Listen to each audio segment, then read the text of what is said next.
I can't speak to their business motivations or financial strategies. But I have sat down with Cenk. Cenk knows I don't agree with him on this. I think he's a little naive on this front, definitely on the kind of anti-establishment left. Look, the Vanguard had Mehdi Hasan on to talk about Cenk and Ana and what's going on with them in terms of their perceived rightward shift. The guys over there at the Vanguard are doing a lot of great interviews, so check them out. But I thought this was very interesting considering that Mehdi Hasan knows Cenk and Ana personally. So he has some great insight on this. We're going to take a look at these clips from the Vanguard. I'll chime in with my thoughts on this also. Let's get into this together. Over here at the Vanguard, as you probably noticed, we've talked a lot about Cenk Uygur and Ana Kasparian and the rightward shift over at the Young Turks, which is, according to Cenk, the biggest progressive online news show. So I'm also interested in your opinion on Cenk's theory of the populist left working with Maga, and whether you agree that that analysis is motivated by like a financial sort of pivot, an attempt as a media company to gain more subscribers and gain more attention with the deep-pocketed Republican viewers, or if you actually believe that Cenk and Ana are maybe sincere, and not just Cenk and Ana, but also people like Joe and Mika. They're not the only ones that have engaged in a pivot like this. Do you think they're actually sincere about this enthusiasm towards the Republican Party under Donald Trump, or is it really just a cowardly, financial kind of grift? Well, I know all these people personally, so I'm going to choose my words carefully. But I think they're two very different sets of people, first of all. Joe and Mika are very different to Cenk and Ana. I can't speak to their business motivations or financial strategies. But I have sat down with Cenk. Cenk knows I don't agree with him on this. I think he's a little naive on this front, definitely on the kind of anti-establishment left. Look, there's always been an anti-establishment right and an anti-establishment left. The problem is I don't believe MAGA is that. MAGA is a cult movement, right? It's not about principles. Anyone who thinks, Cenk thinks that it's about policy, right? He's willing to say, look, they're anti-war and they're anti-this and they're anti-that. That's not true. I don't agree with that, right? Respectfully, I don't agree with that. And I asked him on Twitter recently when he did the sit down with Charlie Kirk, which obviously I wouldn't have done. I think Charlie Kirk is a deeply disturbing figure. When he did the sit down with Kirk, he said, hey, look, everyone cheered when I condemned Dick Cheney. Yeah. Isn't that great? And my question to Cenk is, do you think that crowd would have applauded and cheered you attacking Dick Cheney if Dick Cheney had endorsed Donald Trump? And he says, yes. My answer is no way, right? The reason MAGA doesn't like Dick Cheney and Liz Cheney is because they're anti-Trump, not because they invaded Iraq. They'd have been fine with that. They were fine with John Bolton being the national security advisor. Pete Hegseth supported the Iraq war. Marco Rubio is the most hawkish senator in the United States, with the exception of perhaps Lindsey Graham, right? So they have no problem with neocon. Who Trump has dinner with regularly. Exactly. Lindsey Graham, Tom Cotton, Marco Rubio. These are all MAGA's fine with all these people because they bend the knee to Trump. Dick Cheney and Liz Cheney and George W. Bush, if you saw him in the church today ignoring Trump, they, for whatever reason, good or bad, don't like Trump.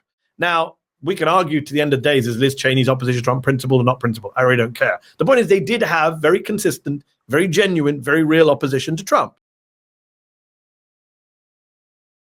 Liberty Mutual customized my car insurance, so I saved hundreds. With the money I saved, I thought I'd get a wax figure of myself. Cool, right? And that is what bothers MAGA. So, if Donald Trump says tomorrow, I'm all for free trade and I'm against tariffs, and I think Russia should be bombed, the base will move with him. Let's be clear. The only issue in my lifetime, in the last decade, I have seen the MAGA base differ with Trump on and push Trump on, bizarrely, of all the issues in the world, is vaccines.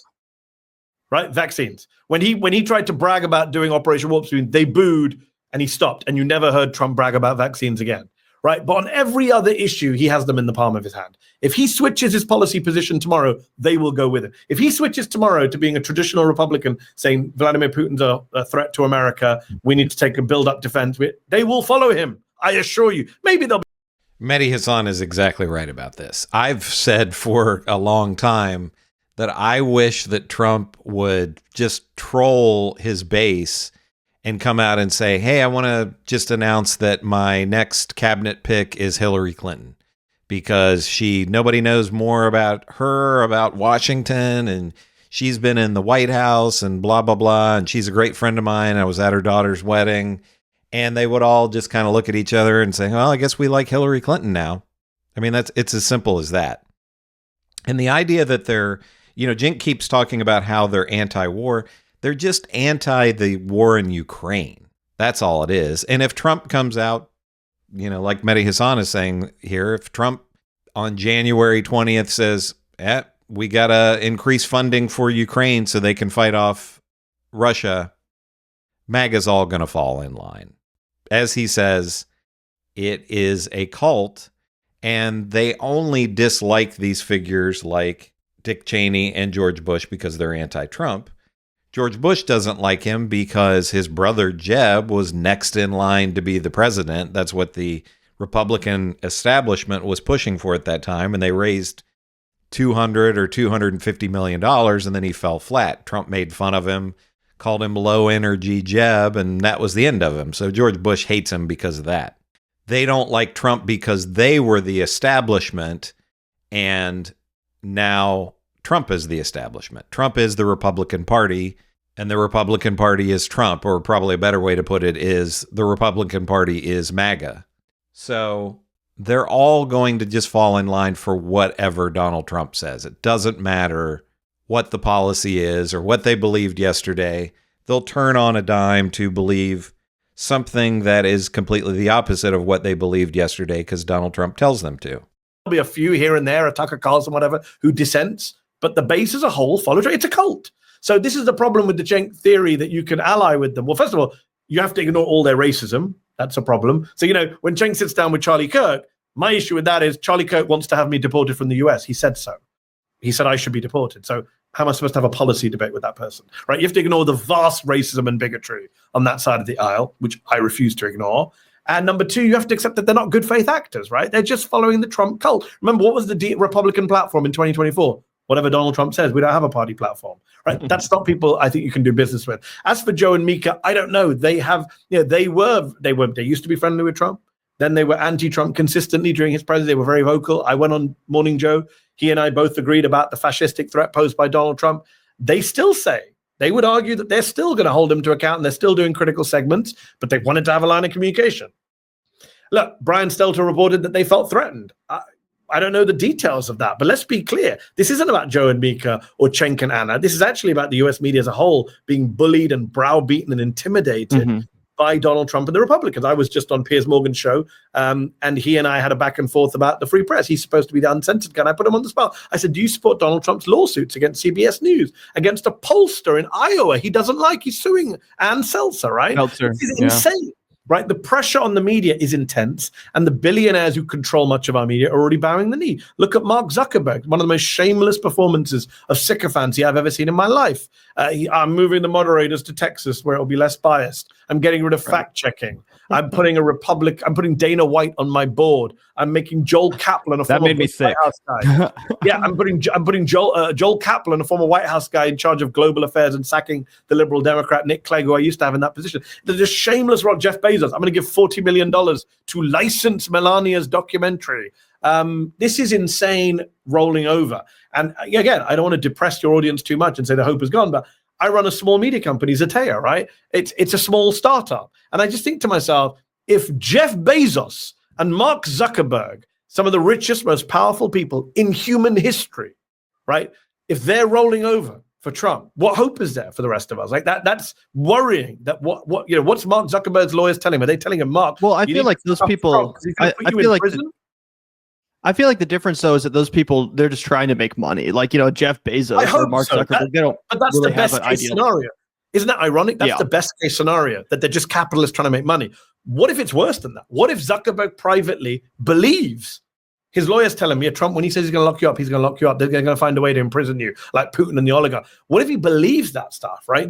Brian Stelter reported on Joe and Mika are worried about their personal safety. I worry about my personal safety. Of course I do. I live in the United States. Nutcases with guns everywhere. And now an authoritarian government that openly says we're going to target the media, right? That is real. We can't just discount that. I know I'm a very critical of the media, as you know.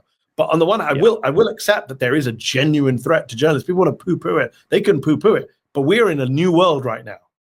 And he's right about that as well. And, we'll probably never know what their reasoning is for rolling over for Trump, the media and these social media CEOs. Is it because they're frightened, or is it just because they want to make money? Who knows? But there's not going to be a whole lot of heroism in terms of the media. I mean, the media already sucked to begin. The mainstream media already sucked to begin with, and they are not going to put up much of a fight against Trump at all. And back to the main subject here being Cenk Uygur. Cenk, when Mehdi Hasan says that Cenk is naive, I think that's the best way to put it. I still don't understand. I've watched a lot of these videos, many of them with Cenk providing an explanation himself, and he keeps talking about the populist right, and I don't know what he thinks he's ever going to find common ground with them. You know, the policies that he's said over the years that he believes in, things like Medicare for all, they think that's communism.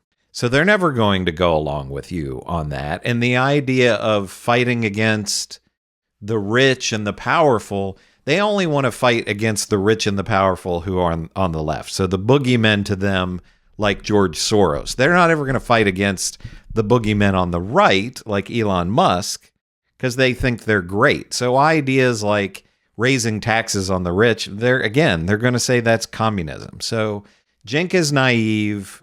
Maybe, I mean, again, maybe that's the best case scenario, that he's just naive. And the worst case scenario is he's just trying to make money and he's become a grifter. And I don't think we really know exactly what the answer is to that. But let me know what you think about all of this in the comments. Do you agree with Mehdi Hasan here and his assessment of Cenk Uygur? I mean, I think he's spot on with it. But let me know what you think. Make sure to like and subscribe. This is Chris on Culture. I will see you in the next video.